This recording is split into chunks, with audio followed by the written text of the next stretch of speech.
আমরা বাড়ির থেকে বের হয়েছি এয়ারপোর্ট যাওয়ার জন্য। আর গাড়িটা আমরা আগেই বুকিং দিয়ে রাখছিলাম। যদি বুকিংটা না দিয়ে রাখি তাহলে দেখা গেছে যে অন্য কেউ যদি বুকিং দিয়ে দেয় গাড়িটা পাওয়া অসম্ভব হয়ে যেতে পারে। কারণ আপনারা যারা গ্রামে থাকেন তারা এটা বুঝেন, এই যারা গাড়ি চালায় অনেক সময় গাড়ি বুকিং দিয়ে থাকে, টিপ তারা বেশি ধরে ফেলে। আর যদি টিপ ধরা থাকে তাহলে গাড়ি যদি না পাওয়া যায় এয়ারপোর্টে পর্যন্ত যাওয়া একটু অসম্ভব হয়ে যাবে, একটু সমস্যায় পড়তে হয়। তাই আমরা আগের থেকে বুকিং দিয়ে রাখছি।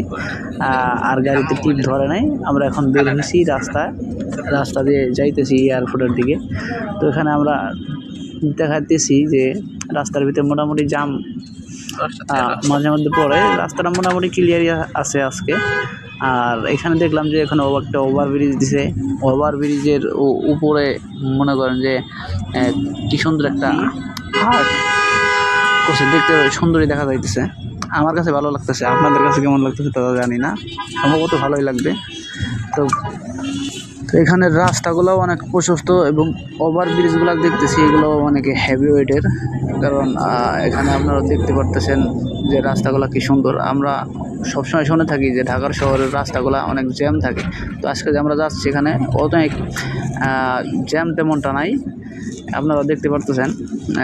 যাচ্ছি খুবই ইজিভাবে, কোনো সমস্যা হইতেছে না, কোনো জ্যাম নাই, জট নাই। মানুষ নিরিবিলি যাতায়াত করতেছে। সামনে একটা রেল লাইন আছে, এই কারণে ওয়েট করতেছে অনেকে।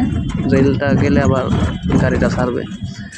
রেল চলে গেছে, আমরা বাম দিয়ে ওভারটেক করে রাউন্ড দিয়ে চলে যাচ্ছি। আজকের মতো ফ্রি রাস্তা আমি আর কখনোই পাইনি।